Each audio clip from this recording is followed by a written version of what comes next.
नमस्कार मित्रांनो. आपण आता आपल्या जे काही मराठी व्याकरणचं सेशन चालू आहे, त्याला आपण कंटिन्यू करूया. आपलं जे काही मराठी व्याकरणामधले उच्चार स्थानानुसार वर्णमाला बघत होतो आपण. त्याच्यातला काही भाग उरलेला आहे. तो भाग आपण कंटिन्यू करूया. बघा, त्याच्यामध्ये मी तुम्हाला सांगितलं होतं, की शेवटी मी तुम्हाला दंत तालव्य आणि तालव्याची ट्रिक सांगितली. कशी ट्रिक असेल ती बघा. त्याच्यामध्ये काय येतं बघा. आणि मी तुम्हाला पहिल्या व्हिडिओमध्ये सांगितलेच आहे, पूर्णचे पूर्ण उच्चार स्थानं कशी लक्षात ठेवायची तर. ठीक आहे. बघा, याच्यामध्ये दोन्ही पण च, छ, ज, झ हे चारीचे चारी वर्ण जे आहे ना, ते दंत तालव्यामध्ये पण आहे आणि तालव्य याच्यामध्ये पण येतात ते. पण त्यांना दंत तालव्य केव्हा असतील आणि तालव्य केव्हा असतील हे आपल्याला कळणं गरजेचं आहे. ठीक आहे. बघा, याच्यामध्ये काय आहे, तर दंत तालव्य कसे ओळखणार तुम्ही दंत तालव्य? ज्याच्यामध्ये जो असा शब्द ज्याच्यामध्ये उच्चार करत असताना जसे की जग, नंतर चमचा. ठीक आहे. जग किंवा चमचा असा जर उच्चार केला आपण, तर त्याच्यामध्ये नाही का जग किंवा चमचा का असं जर उच्चार केला आपण या शब्दांचा, तर त्याच्यामध्ये अ हा स्वर मिश्रित दिसतो आपल्याला. कोणता स्वर मिश्रित दिसतो? अ किंवा आ. हे दोन्ही स्वरपैकी एखादा कोणताही स्वर जर मिक्स असेल, तर त्या शब्दाला काय समजणार तुम्ही? दंत तालव्य.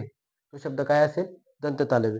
लक्षात ठेवणार, त्याच्यामध्ये उच्चार करत असताना तुम्हाला नाही का दंत तालव्य किंवा तालव्य तुम्हाला पुढे काही शब्द दिलेले असतात. तालव्य ओळखा. तर तालव्य किंवा दंत तालव्य ओळखा. तर त्याची ओळख कशी करणार तुम्ही? तर त्याचा उच्चार करून बघणार तुम्ही. ठीक आहे. जर तुम्ही जग जग किंवा मी इथं जग घेतला बघा, जग, तर याच्यामध्ये काय येतो? य मिश्रित आहे. य मिक्स आहे. ज्याच्यामध्ये य मिक्स असेल त्याला तालव्य म्हणणार. काय म्हणणार? बघा, जिथे शब्दात अ आणि आ तिथे काय म्हणणार आपण? दंत तालव्य. काय म्हणणार? दंत तालव्य. आणि ज्या शब्दामध्ये जिथे शब्दात य हा हा व्यंजन मिक्स असेल, य हा व्यंजन मिक्स असेल, अर्धस्वर म्हणतो आपण, यरलव मध्ये येतो, हा मिक्स असेल, तर तिथे त्याला काय म्हणणार आपण? तालव्य म्हणणार. लक्षात ठेवा, IMP गोष्ट आहे. पोलीस भरतीला विचारू शकतात, विचारलेलं सुद्धा आहे. ठीक आहे. महत्वाचं आहे. ज्याच्याकडे आपण ज्याचं दुर्लक्ष करतो ना, तोच प्रश्न विचारला जातो. तर लक्षात ठेवा याच्यामध्ये, की दंत तालव्य कशाला म्हणणार आणि तालव्य कशाला म्हणणार. ठीक आहे. त्याच्यानंतर काय येणार आहे बघा इथं, सजातीय स्वर कशाला म्हणणार आणि विजातीय स्वर कशाला म्हणणार. विजातीय कोणते असतील आणि सजातीय कोणते असतील हे बी कळणं गरजेचं आहे. बघा, एकाच जातीत जन्मलेले किंवा एकाच स्थानातून निघणाऱ्या स्वरांच्या जोडीला सजातीय जोडी असे म्हणतात. तुम्ही एकच स्पष्टता लक्षात ठेवायची, की त्याच्यामध्ये नाही का, जशी की सजातीय जोड्या कोणत्या कोणत्या आहे? अ आणि आ. या अ सोबत जर हा ई मिक्स असेल किंवा ओ मिक्स असेल, तर तो सजातीय नसेल. काय सांगतोय मी?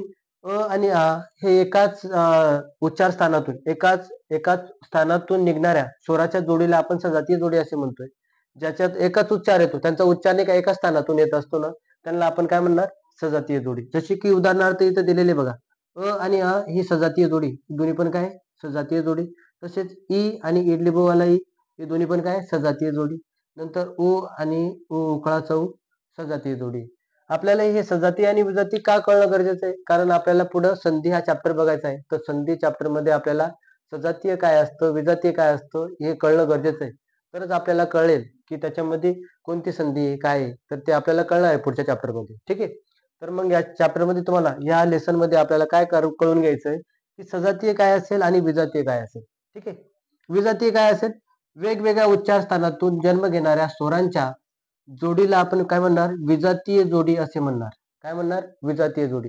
विजातीय कोणती असणार? ज्याच्यासोबत बघा, अ हा एकच उच्चार स्थान आहे, त्याच्यासोबत दुसरा अ सोबत जोडलाय आपण, तर ही विजातीय जोडी झाली. याच्यासोबत जर मी आ जोडला असता, अ प्लस अ आणि आ केला असतं, तर याच्यामध्ये काय असणार आहे? हा सजातीय जोडी झाली. ठीक आहे. जर मी आ आणि याच्यासोबत जर अ जोडला असता, तर ही काय झाली असती? सजातीय जोडी झाली असती. तर बघा, स्वरामध्ये अ, आ, ई आणि काय असणार आहे? उ, ऊ, ए, ऐ ह्या काय? सजातीय जोडी. ह्या काय? सजातीय.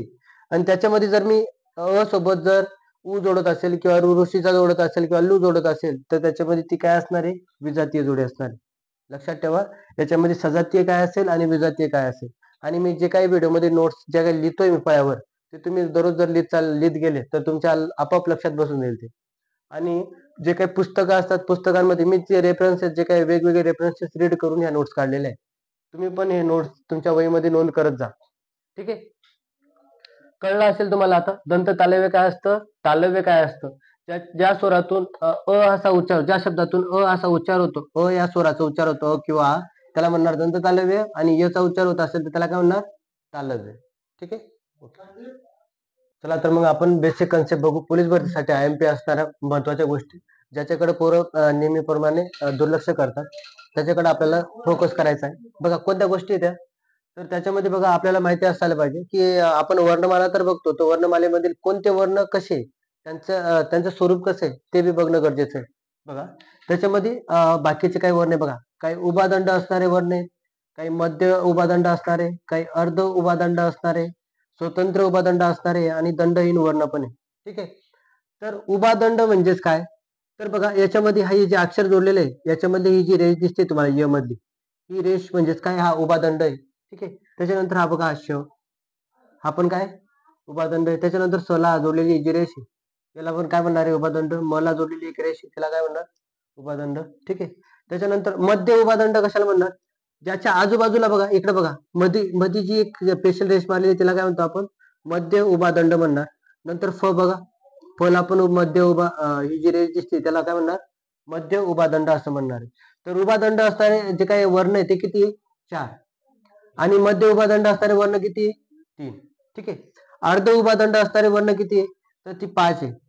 अर्ध उभादंड म्हणजेच कसा, बघा इथं हा अटॅच झालेला पार्ट बघा ळ मध्ये, नंतर ट मध्ये हा जो काय अर्धा दंड दिसतोय तुम्हाला, त्याच्यामध्ये ढ मध्ये, नंतर ल मध्ये, हा ल मध्ये पण असतो बघा. आता ल ला अशी मान्यता दिली बघा, अशा प्रकारचा ल काढतो, याच्यामध्ये बी काय आहे, अर्ध उभादंड आहे. ठीक आहे. याच्यामध्ये तो पूर्ण उभादंड दिसतोय आपल्याला, पण आता जे काही आताचे जे काही 2009 चा जो नियम काढलाय, त्या नियमामध्ये, त्या नियमानुसार असा ल ला अशी मान्यता दिलेली आहे. ल अशी लिखाणाची भाषेमध्ये वापरण्याची मान्यता मिळालेली आहे. ठीक आहे. तर याच्यामध्ये आपल्याला माहिती असायला पाहिजे की ल पण हा अर्ध उभादंड मध्ये गणला जातो. ठीक आहे. त्याच्यानंतर ह बघा, ह ला पण हा जो काही अर्ध उभादंड आहे बघा. तर मग पूर्ण टोटल तुम्हाला जर विचारले की अर्ध उभादंड असणारे वर्ण किती, तर ते किती असतील, 5. नंतर मध्य उभादंड असणारे दंड किती, मध्य उभादंड असणारे वर्ण किती, तर ते 3 असतील. नंतर उभादंड असणारे वर्ण किती, तर ती 4 असतील. ठीक आहे. त्याच्यानंतर स्वतंत्र उभादंड असणारी वर्ण, स्वतंत्र म्हणजेच काय, तर ती कोणत्याच अक्षराला, इकडचा जो भाग आहे या भागला अटॅच नाही ते, म्हणजे ते जोडून नाही, ते स्वतंत्र एक रेष मारलेली बघा ही, त्याला आपण काय म्हणणार, स्वतंत्र उभादंड. ठीक आहे. स्वतंत्र उभादंड म्हणणार. मग स्वतंत्र उभादंड असणारी वर्ण किती आहे, तर 3 येते. किती आहे, 3. ठीक आहे. आणि दंडहीन वर्ण किती आहे, तर दंडहीन वर्ण एकच आहे, र, आणि याच्यावर प्रश्न पोलीस भरतीमध्ये आलेला आहे. ठीक आहे. र लिहिण्याच्या पद्धती पण विचारलेल्या आहे, आणि र जो आहे ना, हा र एकच स्पेशली हा एक वर्ण आहे की त्याला नाही का एकही दंड नाही. एकही दंड नसलेला वर्ण कोणता, तर तो र आहे. आणि याला दंडहीन वर्ण असं गणलं जातं. ठीक आहे. दंडहीन वर्ण असं गणलं जातं. र जोडण्याच्या पद्धती किती, तर 4. लक्षात ठेवा, र जोडण्याच्या पद्धती किती, 4. आणि त्या कोणत्या कोणत्या पद्धती, मग बघा, सूर्य या शब्दामध्ये हा जो य आहे, यच्या वरती जो काही रफार दिलेला आहे हा र आहे. काय तो, र. तर एक पद्धत ही झाली र जोडण्याची. दुसरी पद्धत कोणती, राष्ट्र या शब्दामध्ये ट च्या खाली जे काही या 2 रेषा दिलेल्या आहेत, या रेषेला काय म्हणणार आपण, र म्हणणार. हा र जोडलेला आहे तो. ठीक आहे. त्याच्यानंतर प्रश्न या शब्दामध्ये बघा, हा जो प काढतोय आपण, प ला जी काही ही रेष दिलेली, याला आपण काय म्हणणार, र म्हणणार आहे. हा र जोडण्याची पद्धती. दुसरी रास, रास या शब्दाला बघा, हा जो काही ह आहे, तर ह ला हा जी काही रेष जोडलेली, तो पण एक र आहे. ठीक आहे. तर मग या पद्धतीने आपण र जोडण्याच्या 4 पद्धती बघितल्या. त्याच्यानंतर द्विक काय असतं रे, द्विक म्हणजेच काय, तर एकच वर्ण जो 2 वेळेस जोडलेला असतो. 2 वेळेस म्हणजे एकाच, पहिला जो स्वतंत्र जो वर्ण होता, तोच वर्ण परत त्याच अक्षराला जर जोडलेला असेल तर त्याला द्विक म्हणणार. द्विक कशाला म्हणणार, व्यंजन असो, तेच व्यंजन असेल, त्याच व्यंजनाला जोडलेलं असेल, म्हणजे एकच अक्षर, जे अक्षर आहे तेच अक्षर त्याच अक्षराला जोडलेलं असेल तर त्याला द्विक म्हणणार. आणि र जोडण्याच्या पद्धती किती, 4. लक्षात ठेवणार, सूर्यमधला हा रपार, राष्ट्रमध्ये ट ला जोडलेले जे काही 2 रेषा आहे त्याला आपण र म्हणणार. त्याच्यानंतर प्रश्नामध्ये ही जी रेष आहे त्याला आपण काय म्हणणार, र. आणि रासमध्ये ह ला जोडलेली जी रेष आहे त्याला आपण काय म्हणणार, र. तर अशा पद्धतीच्या 4 पद्धती होत्या र जोडण्याच्या. लक्षात ठेवणार, उभादंड असणारे 4, मध्य उभादंड असणारे वर्ण किती, 3, अर्ध उभादंड असणारे किती आहे, 5, आणि स्वतंत्र उभादंड असणारे 3, आणि दंडहीन वर्ण किती आहे, 1. ठीक आहे. कळलं. तर तुम्हाला कळलं असावं मित्रांनो. आता आपण पुढील सेशन मध्ये संधी हा चॅप्टर बघणार आहोत. तर संधी हा चॅप्टर बघण्याआधी आपल्याला की जी काही वर्णमाला नंतर संधी जे काही वर्ण आहे त्यांचे उच्चार स्थाने कळणं गरजेचं आहे. ठीक आहे.